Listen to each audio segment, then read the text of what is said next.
I remember the years Taliban ruled in Afghanistan. They closed the girls' school and banned the women from leaving their houses. My mom asked me to learn sewing and embroidery, but I didn't want to give up on my education. I screamed to the top of my lungs and begged my mom, "Mom, I want to study." We had no option but to migrate to the neighbor country despite Iranian schools not accepting Afghan students. With an ending plea of my mom, finally a poor district accepted us in its school. This was the beginning of few years of hardship, a continuous of changing locations as the Iran government deported Afghan migrants. However, Iran government received billions of dollars from organizations like IOM and UNICEF each year for the sake of hosting Afghan migrants over there. And Iran government didn't help Afghans even with a single cent, and all migrants were self-sufficient. During our stay in Iran, we suffered racism at its darkest.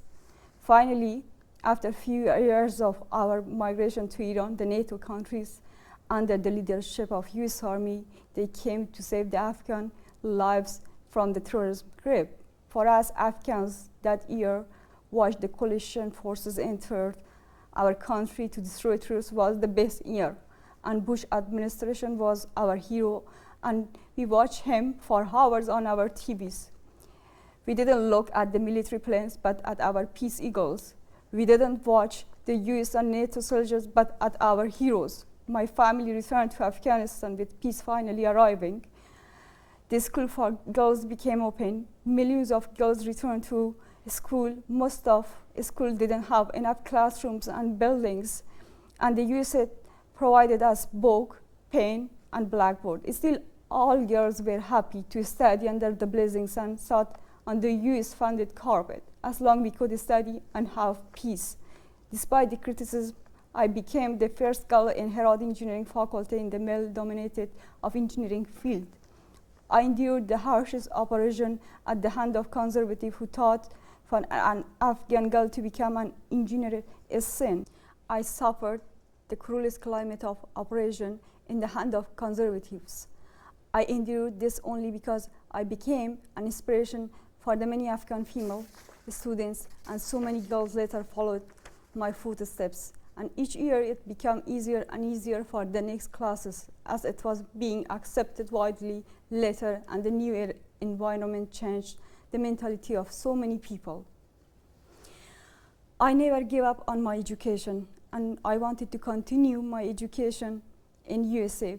Back then, the US Embassy in Afghanistan not issuing USA visa, and Afghans applying for a visa had to travel to Pakistan. My mom and I, again for the sake of receiving a better education, we traveled to Pakistan. On the day of my interview for my USA visa, when waiting for my interview to come, a Pakistani girl was sitting beside me. We got to talk about the Taliban insurgents, but I was shocked to hear her say, "Taliban are right in their execution of terroristic attacks." And I told her, "Do we have more freedom than the freedom which you have in Karachi?" But to my dismay, I, the Afghan girl who loved the US people, was rejected, and she got her visa.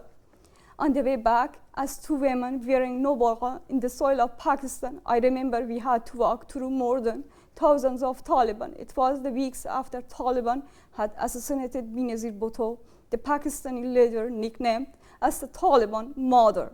And Taliban militias were singing their new victory. We were fearing for our lives as Taliban in Afghanistan had once attacked my mom for wearing slippers and not shoes. But no one harmed us. The Taliban freely were shouting terrorist slogans for hours under the watch of Pakistan military. The same Taliban who were violent to the women of my country, they were kind to Pakistan's people. After my visa rejection, I focused on my career, and I became an engineer project manager in the US Army base in Kabul. While working with the US Corps of Engineers, I observed their respect. My US military supervisors didn't shake hands with the Muslim women, respecting our culture and letting us pray our prayers inside base. To support the Afghan women entrepreneurs, the USAC worked for the capacity building of the Afghan women-owned companies. Right now, our fellow Iranian neighbors are preparing to fight against Afghans only because God has given us the right to our border. In social media, they announce jihad against Afghan is mandatory because they need water.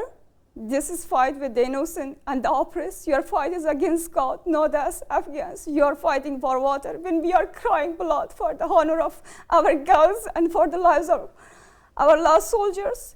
In our books and the curriculum you said prepared for Afghans, we were taught a story of fight between the pen and the gun. The pen saying, I will bring peace and stop your violence, and pen wins the argument against the gun. This story is a short one, but it got deeply engraved in my mind. I was seeking education despite every obstacle,